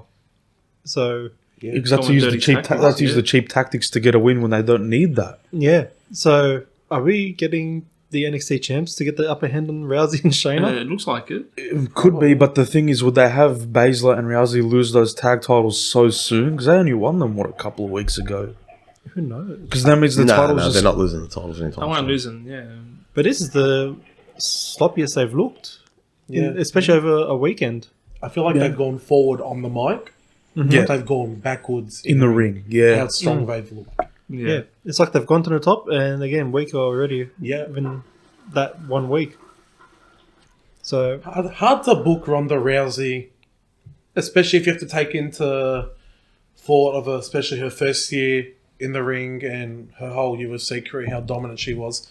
yeah. It's almost Brock Lesnar-esque how she should have been booked from the start when no one touches her, but it's hard when you push them into the women's division and the women's division isn't as carefully thought out as other segments. Yeah, it's true. yeah. But we'll see what happens. Hard to book shit. When is Shayna as well. the unification title match? It's not next week, I think it's the week after. Just before Money in the Bank. It's next week, so like not this SmackDown coming up next week. So Yeah, so it'll be 9 days from now. Yeah, so I think it's just before Money in the Bank. Yeah, it should be. Yeah, The next segment, which was the other 2-3 minute match, was Gable versus Eric from the Viking Raiders. Yeah. Positives for Chad. Yeah, or just American Alpha in general. Yeah. yeah. The crowd's loving him. Yeah, like Gable was getting a very good reaction from the fans. You can tell that they love him. Yeah, how about the backstage segment before where you see Gable training Maxine with a move Yeah, and then got implemented into the match, which was just an arm drag. Look, the match happened. Chad won. I'm glad. That's all I can say that's about it. it. Chad Gable gets a win. The whole world is happy. Yeah. Maxine got the pop. Yeah, Good. I'm loving it. She looked I'm good. loving Yeah. it. That move was great. And even just like with her, like with the outfit that she's wearing, like it's like the American Alpha colors. And it's like the wrestling. They're It's, accepting each other. Her name escapes me. The Viking lady. Valhalla, aka AKA Sarah Maybe Logan. Sarah she's Logan. there. Maybe she's there at a bit of a foil for Maxine to make Maxine look good. Yeah, Maybe. If it is, it's working. She is a good seller. Did we think when Maxine joined Alpha Academy, how long ago now? At least a couple before Mania. Well, before the draft, though, we were 3 thinking months. Before Mania, wasn't it? we were thinking that It was going to be a Otis short was time. split off. We thought they were going to split American Alpha. Yeah. Maxine, but So was it? It was obviously before Mania. Yeah. I still think there's going to be a swerve and she betrays Otis for Chad, and then that'll set up a storyline between them two. maybe. That's a That's decent it. swerve. Yeah, Swerve. that's a bit of left field He'll thinking. Chad face Otis. He'll Chad face Otis. He'll Maxine. Yeah, because like she'll want to side with Chad because she'll probably want to start getting in the ring and she'll want to have Chad Gable teach her because his nickname is the Master, like the Ring Master, pretty much. So we can teach her all the tricks in the book. I think we might. I think we should be looking forward to a Chad Gable Goodfor match down the line pretty soon. I wouldn't say no to that I at all. wouldn't be surprised if that's a possible match for SummerSlam. If Riddle has his match Money in the Bank, Yeah, I'd like to see that. But yeah, not only that, like even I said a few weeks ago, I wouldn't mind seeing Gable dethrone Gunther. Yeah, Yeah. He needs his first singles title as he's well. believable. yeah. He's an in-ring technician, just like Gunther. He's given everyone a run in matches as well, even if it's the short 5-minute run, like the match he had against Braun. Yeah, That's exactly what I was going to bring That's up. also- His strength against Braun Strowman was ridiculous. so be able to lift him up for the German suplex. So it's believable against Gunther. Yeah, Braun Strowman. That's an interesting name. Out for a year. Drew McIntyre, that's another interesting name. We still haven't seen him since Mania. Sorry, who? Exactly. Drew Sorry. McIntyre. Keith Galloway. Drew Galloway. Keith Galloway, is that his name? Keith Galloway. Catch him on Collision walking out with CM Punk next Sunday. Big if true. Yeah. There was a little going back to like the original draft night where we got JD McDonough, and we saw him walking off with Finn in the background. Yeah. We finally got Finn talking to JD backstage, and then walking off once Priest showed up. Bit of JD in the JD, maybe? prophecy, Yeah. prophesizing. Could that be something for Money in the Bank, you reckon? The unsung prince. I Who knows? would really like him in Judgment Day. He fits that persona so well. I'll take him more seriously than Finn. Yeah, he looks like a maniac. He acts like a maniac. That's what we saw from him. Especially what he did to Ziggler. Yeah. Yeah. And, have the Butch-esque for Brawling Brutes. Yeah. Bit of a psychopath. And But then, it looks like, Finn could probably lead more to JD than Priest. yeah, because right after that, Damien asked Damien asked Finn what that was all about, and Finn just blew it off and said, "No, it's nothing." And then it led to them having a chat about what could happen at Money in the Bank, where if Damien Priest wins the Money in the Bank and Finn wins the World Heavyweight Championship, would Damien cash in on Finn? And they asked each other those questions, or would you cash in on me and this and that? Do you think they're privy to the comparisons between McDonough and Finn? I don't. Creative. Probably. Yeah, Probably probably. in the Yeah. back of the head. Yeah, it's in the back of their head. Yeah, so they know what they're doing there. And then it was just See Priest win? the Money in the Bank. Sorry, I beg your pardon. Finn win? Against Rollins? The more I'm thinking about No, it. not yet. Too soon. Maybe SummerSlam. No, I don't think he would just yet. But I think they'll definitely further the storyline with the potential breakup of Judgment Day, because Damian Priest is in the ladder match, and it's I was just saying what they said to each other in the promo. Would Damian cash in on Finn if he had the chance? I can't remember exactly what Damian said. I think he said no, I wouldn't cash in on you or something. Something of that regard. There's something like that. So they're definitely planting the seeds. If Damian wins that briefcase, and considering the way things are going, it wouldn't surprise me if he does win it. He's one of the only realistic winners of that match next to LA Knight and Shinsuke Nakamura. For me, they're the big three. Who's the hottest guy going in there? And I'm not talking about how attractive they are. Who's the hottest guy going into that match? Priest? Yeah. Priest. I did say Clearly. LA. Priest. but I would have it's said looking like treading Priest now for water. me. He's There's treading another, water. I would have said LA Knight, but considering the way Priest has been going, I think it's him at the Priest moment. has just skyrocketed. We will get into our predictions further on in the month, but I can see Nakamura, Priest, and LA Knight being Yeah. the three major players there. That's my thoughts as well. Not to jump ahead, but who is in that match? Nakamura, Ricochet, LA Knight, Santos. Santos, Priest, and Butch. Butch. That's Which is the six. 6 men. Okay. And six completely different fresh guys for a Money in the Bank briefcase. Yeah, I like that they also kept it to 6. Yeah, I Don't think have to go with the supersize 8 or yeah, 10. the 7, the 8 is overkill. I don't know why they ever did that. 6 is the perfect number. spot, sweet spot. Yeah, and obviously, like I just said, 6 fresh guys, because we always normally had all big names in there, but now we've got up and comers in there, which adds a bit of freshness to the ladder match. Yeah, definitely. Moving on to the main event of the night, which was the tag title match between Sami Zayn, Kevin Owens, Imperium of Gunther, and Ludwig Kaiser. Yep. How brutal did Gunther look that night? Oh my That god! was This is what someone was saying to me over the weekend.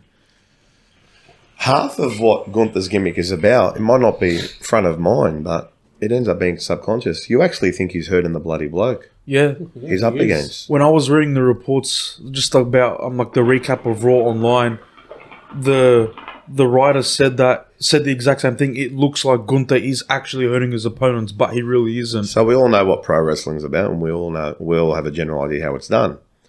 Obviously, the slapping on the chest and all that, and the chops, it's very hard to feign that. It's very hard. It's very hard to make that look quote unquote fake. Yeah, But just the other stuff, his grappling, his power moves, even his you suplex actually is- think he's hurting the bloke. The big boot, The big boot. Don't forget the the big- lariats. the as well. lariats was stiff I as. feel bad for Sami Zayn, man. Yeah, you and Keith Lee would get along. It was a great match as expected. Yeah. Yeah, you know. Highlight of the night. Even when Riddle interfered, he just got big booted and distracted Yeah. Gunther for that slight. What was it? The security coming down with Riddle? I thought it was Goldberg. I thought Goldberg had reappeared. So There were should Matt Riddle shave his head bald There were now? 14 security. Well, that would probably do better with his drug tests in the future. But 14 security guards came down with Matt Riddle. And he still got bashed. The by bloke them. weighs 22 and a half pounds. Brock Lesnar didn't get that treatment. I thought it was funny. But yeah, with that little slight distraction, Sami Zayn and KO successfully defended that title. How'd Sammy win that match, Cam? Surprisingly, Blue I think thumb. it's the first time I've ever seen it on WWE. He actually won the Blue Thunder Bomb. I thought Archie would have liked that too. Yeah. That was a Got good that way and to the finish. Razor's Edge in one night. Yeah, like as much as I love the Helluva kick, it is good to see him actually win a match using the Blue Thunder Bomb for once. You do like your halloumi, don't you, John? Yes, I do, Joe. The halloumi kick. No, but that was awesome. That was an awesome finish. Yeah. It was, You didn't know quite how they were going to go about it, and it's always trying to good to see how they're going to do it, and that was pretty cool. Yeah, but it was interference or the distraction. Yeah, from so Riddle. Imperium still looks strong in Yeah. defeat. Yeah. Because And they look Gunther strong didn't every get week. pinned either. Have Imperium gone even close to being made look weak? Yeah, we almost got Gunther 2 belts as well. Gunther 2 belts. Yeah, we were very, Like I very said, close. It's Apart not from far off. what's his name? Cesaro 4.0's hamstring or his ankle? Is it? What's his name? What's his name? Giovanni Vinci. Yeah, him. Yeah. Well, actually, it would have been technically Gunther 3 belts. He would have had the Raw and SmackDown tag team Yes, titles. for both the titles. Oh, yeah. I told you about that's Actually, not maybe far off him versus Roman. Archie's onto something. And not only that, even last week, I go, Sami Zayn KO is going to get the Gunther vs. Ludwig Kaiser, but I thought it was going to happen at Money in the Bank. It actually happened on Raw. Yeah. I think we're in for a real treat having Money in the Bank and then SummerSlam not that far after. Yeah. Yeah. Well, we've been spoiled with great pay-per-views so far. Since Triple H took over, Quality over quantity. Even just the weekly shows, like I remember when we first started this, I was saying we need more like title matches on the Raw and SmackDown shows. We've been getting so we're many. getting Yeah, at least been one every spoiled. week. and it's good. And that, now it seems like we're getting once every week because Seth is doing open challenges Well, like as fast as you can breathe. well, he's actually announced another one next week on Yeah. Raw. Yeah. Yeah, and Oh, yes. Yeah. You got Yeah. to see Bron Breakker. no, No. NXT. No. which I was about to get to. Like Mussolini! Sorry, I went off early. Can't wait for the weekend. Yep, we got our first Joe Cornette reference there. Well, Jim's had a bit to say about Bron and Seth and what they're doing down there. Well, apparently NXT today, apparently it's been announced for next week as well. So we're going to get 2 world heavyweight title matches a day after each other. What crowd? What's their capacity down there? 400. That would pop. No, is it? Really? only I thought it was 1,000. No, That it's a would soundstage. It's a And it's soundstage. at the same place every week. Yeah. Yep. That would be definitely. Oh, the my Seth Rollins. Lord. That would be. That's going to get Oh, a big that is rating. must-watch viewing. And we also... What's the other world title match? On NXT? On NXT, he's going to No, Carmelo what's the other world versus title Baron match? he's doing an open challenge match next Kamala week on versus Raw Baron as well. Corbin. Who? Seth. Wait, so is he having the title match against Bron Breakker on NXT? Yeah, we know that. And he's having another one on Raw. On Raw Yeah. next week. Sorry, I'm going to plead my ignorance. When did that get announced? Right after. Right after- It wasn't on Raw, no. After Seth had his segment with Finn, he had a little backstage interview. I beg your pardon. Yeah. Sorry, I went blank. So, what if what if Bron beats Seth? Well, that's after Raw, so He's not gonna he beat might Seth. not. He might even verse Seth. Yeah. So what the hell are they getting at?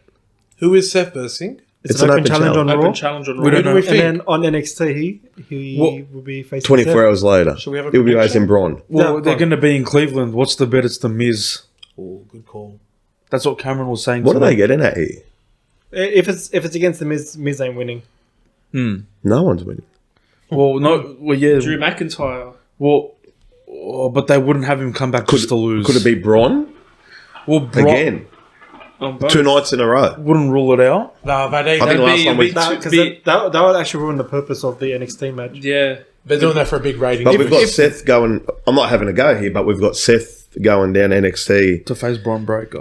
I think logic's been thrown out the window here, even though as much as we like it. It'll be more or less likely than Miz for just the home crowd pop. Gargano. Oh, could be Gargano. Gargano, yeah. He's a Cleveland boy. Yeah. Yes. Oh. Yep. I'm going to go Gargano. So we're going to get this every couple of weeks. Sorry if I'm sounding cynical here, but we're going to get this every couple of weeks. Well, I don't like the I don't Bron think so. Breakker. I think once SummerSlam hits, then it'll be calm down. every pay-per-view. Because it's setting a bit of a precedent. Well, I said I didn't really like that the 2-week champion got called out by the NXT guy. So this guy's held. NXT. So this guy's held the title for 3 weeks. Well, this is my theory. Braun loses at NXT. Yep. Seth will have his title match or defense at SummerSlam. Yep. Braun Breaker makes his debut after the match. Rollins Breaker SummerSlam. on No, Raw. after SummerSlam, Breaker will come out and attacking. Yeah, but it sets up for SummerSlam maybe. Yep, and he goes straight into the main title picture straight So away. Seth has held the title for 3 weeks. Yep. Yeah. By the time next week comes around, We have 3 title defenses. we would have had 3 title defenses, 2 of them an open challenge, and 1 of them called out by Braun Breaker. Scott Steiner's Well, nephew. If you want to get technical, on a house show somewhere, he actually had a 4th title match defense. Oh, Cameron, you and your canon storyline. That's more title That's if you wanna get defenses than technical. Roman in You the and your past years. Missouri pay-per-views on a Tuesday night. And I think it was against Miz as well. Yeah. It's Well, interesting. I think But Johnny- does Braun come out? So Seth beats Braun at NXT, does Braun come out and interfere in the open challenge match? And do we get No, Seth that's versus... after. It'll be after. I beg your pardon. Sorry. So Raw first, Yeah, NXT for Braun. Okay. So that kind of goes out the And window. then my prediction is after Seth, whoever he goes up against at SummerSlam, Braun Breaker will come out and attack and be main roster ready. Because I'll be at SummerSlam and they'll have the big crowd there. It'll draw him a lot of heat. Braun Breaker, how exciting. That is... How you'll exciting. love this too. Tyrone Knox has an NXT title match next Wednesday. Carmelo Hayes versus Baron Corbin. Imagine if Baron Corbin wins. Imagine that. I want to put it past it. Baron Corbin will win, and you know what they'll call it? The end of Hayes. Hey! You're horrible. I'm need a set, horrible. we need a You set. wish you were me. Dingo and the baby. Dong. So, how would you feel about that, Archie? Because I know you have a big soft spot for both of those wrestlers. I think Carmelo gets it. It's just another stepping stone, and I think that we saw him on SmackDown. It's going to probably lead to Carmelo also getting called up pretty soon, maybe along with Bron Breakker. Yeah, I would like to see that. They both need to get up there as soon as possible. The way they're going. As much as we enjoy it, what do you think's behind the push of this collaboration or this crossover at the moment with Corbin and Rollins out of NXT? And Ali. Is it ratings based? Well, lately, every time someone comes back from main roster down to NXT, it's just more to push the up-and-comers more so. Yeah. Yeah. Same thing with Apollo Crews and helps people rebuild character. Ziggler. Ziggler as well.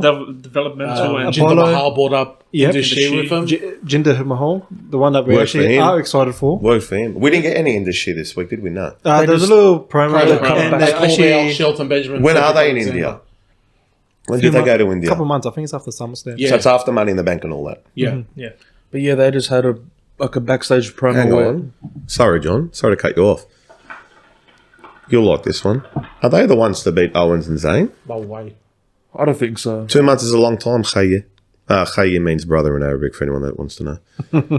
2 months is a long time. This massive push. Oi. Maybe it's just a watch this space moment. Okay, John. I think you Pretty and your- Deadly is set up to be the Sorry, I next shouldn't swear on champs. this thing. I think Well, judge off who wins the gauntlet match. because like they'll have to split up those tag titles eventually. So I don't know. Maybe Pretty Deadly win like the SmackDown titles or something like that, so they could have a reason to split them up. Yeah, but if they didn't split up the world title belts, I don't know. They've how got are they going to split up the tag title belts? My guess is, even with the gauntlet happening and whoever Sami and KO go, they're still going to defend it well. Yeah.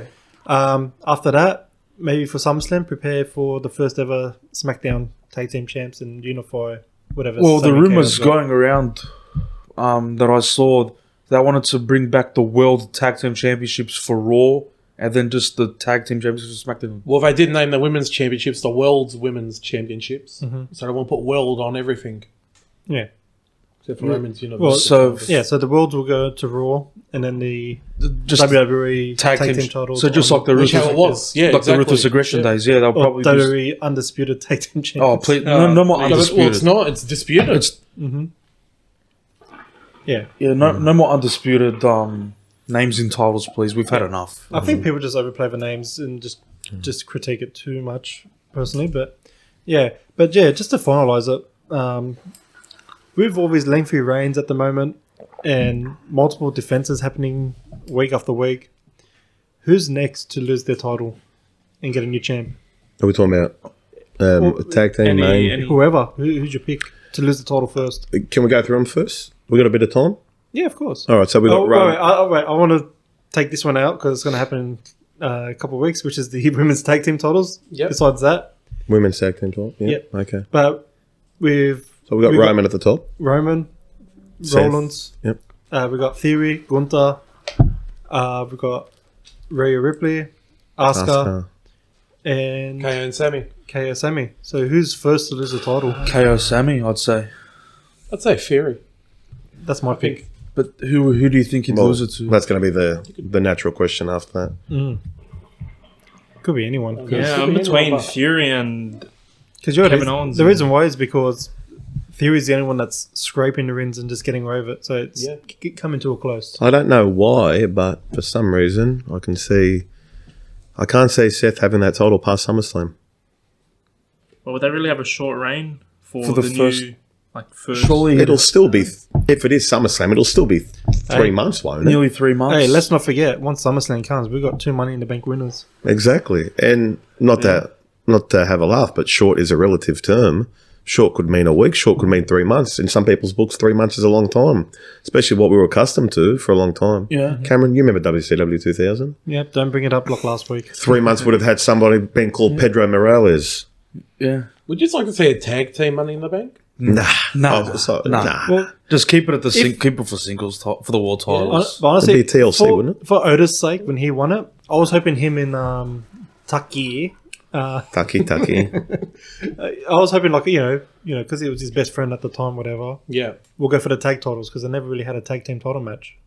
Yeah. So I was actually hoping for that, and that will break the chain of, going for the main title. Well, Fury did break that mold last Year, Yeah. going for So- the US title. But it could have happened during COVID era. But yeah, just to add quickly to what Joe said, after by the time SummerSlam rolls around, we're going to have a Money in the Bank briefcase holder. It's pretty obvious that briefcase won't be cashed in on Roman. So the only other choice is it's got to be cashed in on Seth or whoever could potentially beat him for the title. So there's only one way it goes. Whoever wins that briefcase is going to cash in on the World Heavyweight Championship because that getting cashed in on Roman Reigns is a no-go. Because we know for a fact he's not losing that title until Mania next year. Yeah, definitely. So maybe Joe could be right. Maybe Seth does have a short title and maybe he gets cashed in on when he's vulnerable. That could potentially happen. Definitely. But that was the end of Raw. We had a solid discussion just then about everything else. Yeah. I thought we'd just finalise it just so everyone can get to know us a little bit better. Speaking of, Independence Day is coming up soon, I believe, or just went past. July the 4th? No, it's coming up. Yeah. July the 4th. What's everyone's Mount Rushmore for men and women's wrestling separate? 4 each. Okay, Mount Rushmore. We're talking about greatest ever or our favourite ever? Your personal opinion. Yep. Our personal opinion or on who we your think are favorite. the 4 greatest? Yeah. Or Yeah. All right, John, you start. I need time. For God's sake, Joe. We all need time. Well, I'd say number 1 has to be Undertaker. If you're going to have a Mount Rushmore, you've got to have the Undertaker, surely. Are you trying to convince yourself, John? I'm already convinced. Okay. all right. Undertaker. If these walls could talk. Okay. Then I'd have Stone Cold Steve Austin, probably the biggest star the company's ever had, maybe the industry's ever had. Then it's tough because you can only pick 4, and the thing is you don't want to leave anybody else out. Well, you are going to. Yeah, I know a lot of people probably wouldn't. I don't know if people would have him or not, but you'd have to have Hulk Hogan in there. Because if it's not for Hulk Hogan, No arguments from me there. yeah, if it's not for Hogan, wrestling doesn't become what it is today. Very It doesn't. good It point. doesn't become mainstream. Very good point. And then the 4th, probably Ric Flair, So Undertaker, Hulk Hogan, Ric Flair, and Stone Cold. Stone Cold. Yeah, that's cool. Yeah. We'll get to the women's a bit later. Anthony. We'll stick to the bank because it looks like everyone's going to have a hard time thinking at the Yeah. moment. But, how about yourself? For my men's Mount Rushmore, Don't pick Finn Balor, for the love no, of God. it's not Finn Balor. Thank God. Similar to John's, there's Hogan up there. I got Austin there. I'll have The Rock there as well. Yep. And as the fourth, I'm torn between Ric Flair and maybe even Undertaker. Like, both had their own like ways of lifting wrestling entertainment. Obviously, I wasn't around to see Flair do his thing back in the day. So who were your first three again? Hogan, Rock, Austin. Then I'm torn between Undertaker and Ric Flair. That's fair. I'd probably lean more towards Undertaker since I saw more of him. I've seen more matches of him and how he really like worked well with everyone and just did his job. Just to quickly mention, I don't want to cut anybody off, but I've seen a lot of people say when it comes to their Mount Rushmore of wrestling, they'd have Undertaker on his own personal spot, just because of how special he was. But then again, that's up for everyone's opinion. Everybody has a different opinion. Mm-hmm. Archie, you probably will have the most critiqued answer here. Before Archie goes on, sorry to cut you off. The Undertaker. The irony with so many people is it was the most outrageous gimmick. Yeah. It was literally the dead walk-in. Yep. It became the most over gimmick in history. It worked. Oh my Most over and God. most protected How funny gimmick. was that? Sorry, Arch, go ahead. Archie's looking like the Undertaker now. You have to go with Stone Cold, number one. Hogan saved wrestling in probably 2 or 3 decades. If he didn't turn heel, we wouldn't probably be talking here, to be honest. I wouldn't put The Rock on there. I always feel like Stone Cold. Too short of a career, in my opinion. Yeah. Even though Stone Cold only had 3-4 years on top, he's another one who saved the wrestling business. For my third one, I will put Ric Flair, because the polar opposite of what Hulk Hogan represented. Yeah. He was the old school. He was the wrestling. And number 4, I think, I don't know if you guys just forgot about me, or it might just be a different opinion. Wait, But before you go on, Ric Flair, Hulk Hogan, Stone Cold. Very interested to hear your I fourth. think I know who it could be. Before you answer it, I'm going to take a wild guess. The start of it all, Bruno. no. Fernandez. No, because we lost in the FA Cup final. John Cena. No. John Cena. John Cena. Oh. He- I didn't forget about Cena. He carried the company for 15 years. He was the poster boy. You loved him, you hated him. Either way, you had a reaction. He was the reason that company was still there. And he was there during the transitional period. He changed his gimmick to survive. Had to survive. He had to survive. It was a ruthless aggression. It was a ruthless era. Probably the toughest era to Make a bring break. it. Yeah. Yeah. Yep. Came through, got himself over. And in my opinion, the greatest of all time. Fair enough. Joe? My 4? Yep. Elias, Baron Corbin, Rick Boogs, and Art Barr. And the real answer? In that order. The real end, I was interested to hear my brother's fourth one, because to me it's Ric Flair, wrestled every night of his life, carried wrestling in the territorial era. Hulk Hogan, as we touched on last week, when Hulk Hogan pinned Iron Sheik, God rest his soul, put wrestling mainstream for the first time in a long time, if not first time ever. Stone Cold, because there will never be another Stone Cold. And he basically set the tone going into the 90s and the 2000s for wrestling what it is today. The fourth one, I beg your pardon, I'll give a couple honourable mentions. I so think many. who? I said there's so many. Yeah, I think as wrestling goes on, it's starting to be a little bit unfair to The Rock. And Archie and Cameron brought up good points, but if it wasn't for Stone Cold, Would we have Rock? how big would The Rock have been? Well, to be fair, even without The Rock, there's no Stone Cold and vice versa. Yeah. So maybe history, I'm not talking about you guys, history should be a little bit more kinder to The Rock. The fourth one, as much as and sorry if I'm having a bit each way here, as much as I really wanted to put Shawn Michaels in it, the greatest in-ring performer ever, shout out Bret Hart and Kurt Angle, I've got to agree with my brother. It's John Cena. That's why I said I was very interested to hear Archie's fourth one. So it's John Cena. Of course, you hear about Stone Cold and you hear about Ric Flair and you hear about The Rock and Angle and Bret Hart and Shawn Michaels and there's one more. Hogan. How do I forget him? And The Undertaker. And The Undertaker's such a personal favourite for people. Well, he's my favourite, and it was very hard for me to get not put it's him John on that top Cena. four. It's John Cena. History will shine on John Cena more than it's ever shining now. The bloke carried a company for so many years and he got booed for it most of the time when it was unfair. Not that he's having to cry about it now. Polarising. The bloke didn't want to let people know he was doing Make-A-Wish until Vince said to him, no, you have to tell people you're doing this. Never complained about anything. All right, he was a top dog. He was getting paid a gazillion. That doesn't matter. It was John Cena. So my four, Hogan, Flair, Cena, and Stone Cold Steve Austin. Sorry for the convoluted answer. Cameron? I actually agree. That's the same for me. Yeah, there you go. You took it out of me. There you go.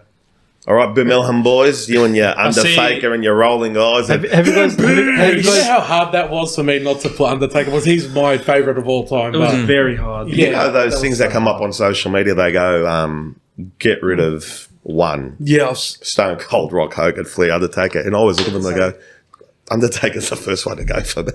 As much as I love him. He's my favourite of all time. He's such a captivating character, but Undertaker's always the first one to go for me. The thing is, the four that we've picked, they're the ones that have made probably the most impact and would keeping wrestling it relevant. Yeah, wrestling would have been around for what it is without Flair, Hogan, Austin, Cena. And no disrespect to The Undertaker because he did carry a few of those WrestleManias where the streak was on the line. Yeah. Undertaker is not going to be remembered for any of his title reigns. No, it's his WrestleMania streak. Yeah. The bloke, very similar to Shawn Michaels, if not probably more longevity, Shawn Michaels had 2 Hall of Fame careers. Yeah. Very similar to how they talk about Cristiano Ronaldo and Messi. He had 2 Hall of Fame careers. He could basically put in the Hall of Fame twice. Undertaker will always have the first or the second, however you want to rank it, most shocking moment in wrestling history. Yeah. The streak. And the other moment is Hogan turning heel. Whichever one you put up is first, the other one follows it easily. Yeah. So, John, have you thought long and hard about the women's? Oh, he has. John really needs encouragement to think about women. Joe, can you please give me my binoculars? I'm not going first this time. Hey, you're behind the bush. Bushes. We'll give him a bit of time. Anthony, have you thought of it yet? No. I feel like I haven't seen enough of the Divas wrestling or even... What do you do in your room every night? You don't come out here. That was for the men's Mount Rushmore. Okay. Good clap back. Obviously, I'd have Trish up there. You can't have Trish. Like I said, I haven't seen much of the before even the 80s, the 90s. I haven't seen much of Fabulous Moolah or Mae Young. Yeah. I haven't seen That's enough, fair. but they probably did have that spark. But even then, you can even rate today's roster that worthy of it already. Yeah, I'd say that now because it shows more now with how far they've come. Yeah. Trish Stratus was the start of it in early 2000s. Now we have... I put Charlotte there. She's done a lot. So I got Charlotte, Trish Stratus. I reckon we'll go with... Do I say maybe Becky? Yeah, that's fair. That's more than fair. Main event of the Mania. Yeah, of course. I have no problem. No, yeah, first woman main event WrestleMania along with Charlotte and Ronda. Yeah. Just need one more. We'll throw it back a bit as well. Got 2 modern. We'll go for 2... You need time to go into your room and look at the posters on your wall? Or? That does answer my question, Joe. I see Lita there as well. Yeah. Okay. Archie? You have to have... If you have Trish, I feel like you have to have Lita to trailblazers of their time. Yep. I can already guess the last 2 for you. Nia Jax and her whole... Cameron, for the love of God, man. I think I know Jackson, Lena Fanine. Wait a minute. All right, that's going to get us thrown off the air. Okay, So we got... when he says hole, she hurt her bum on a On the apron. She hurt her bum on the apron a couple. Love of God. No, keep going. So I got Trish, I got Lita. In my opinion, the best female performer of all time, Charlotte Flair. And I'm going to throw it back here. I'm going to go with China. Ooh. China, ultimate. Ooh. Ultimate. Do you want to describe Broke that? so many barriers for the women. Yeah. Yeah. Good point. Yeah. John, thought of your list yet? Yeah. Well, John, you asked John about a list of women. The bloke's got to write an encyclopedia. Joe. He's Meltzer's top 500 of the year. Just to let you You know, ask guys, John to book a woman's pay-per-view, he'll book it like that G1 supercard in Japan will go for a weekend. well, You would, Joe. just to give our listeners a point of view of what's happening, John's on page 35 of the illicit website. That's Orange and Black. Yes. We're going to keep it PG here, folks. Yeah, we cannot name that name. Have you thought of anything yet? Well, the first two have to have Trish Stratus. She was an absolute trailblazer. Cool. And if you have, it's like Archie said, if you have Trish, you have to have Lita. But now rocking. It's like the yin and yang. Yep. Then the third, I'd have Becky Lynch. Yep. I'm tossing it up between her and Charlotte. They're the polar opposites of each other, and they're without one, you can't have the other. And then the fourth would like Archie said, has to be China because she changed the game in the Attitude Era. She was entirely different to every other woman at that time, and even till now, they still continuously talk about her, how she changed the game for the women's division. So She changed the game. She slept with the game. Oh, okay. Oh, God's there sake, it is. God. There's the one line. John, so your four were Trish, Lita, China, Becky. Yeah. Archie, your four were... Trish, Lita, Lita, China, Charlotte. Oh, so you left Becky out. Okay, Yeah. yep. Yep. Joe? I'm going to come in between the middle of yours. Trish, China, good spot. Yeah. History needs to smile on her a little bit more, if I'm going to be perfectly honest. God rest her soul. If anyone knows wrestling, they'll know Yeah. what China meant Trish, for the business. China, Becky, Charlotte. However, bit off topic, prophesizing, Rhea Ripley is going to knock one of them off. Give it 2 or 3 years. Give it 2 or 3 years. Rhea Ripley is going to knock one of them She's off. well on her I way. really wanted to put Rhea in it right now. Not just because she's an Aussie and she's the darling of the main events and everything like that. Now, Rhea Ripley is going to knock one of them off. So, China.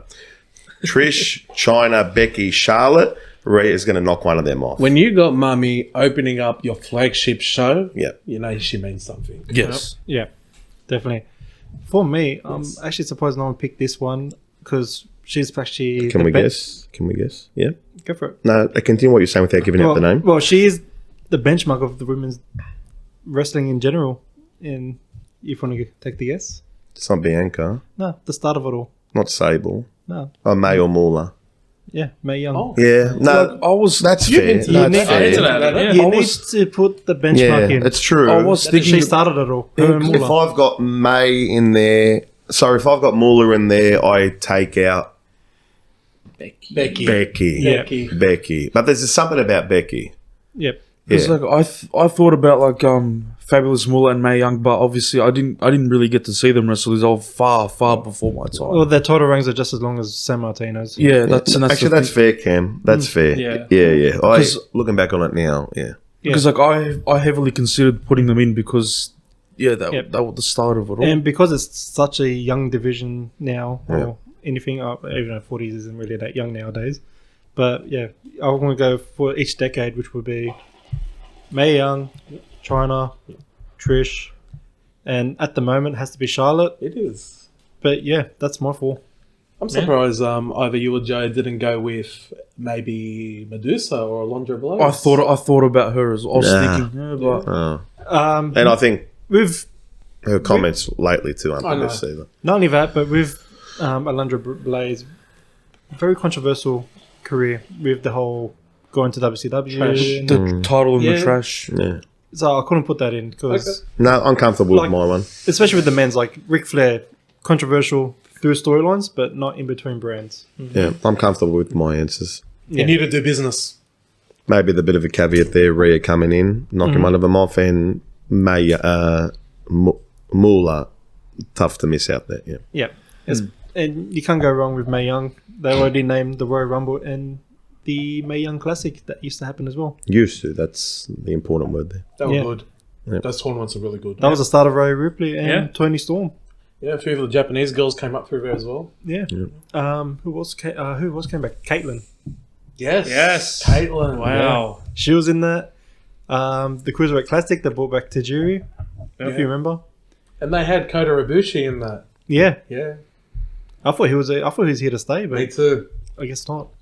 And Zack Sabre Jr. was in that tournament as well. Yeah. I was a real fan of him back then. I'm glad he got that push.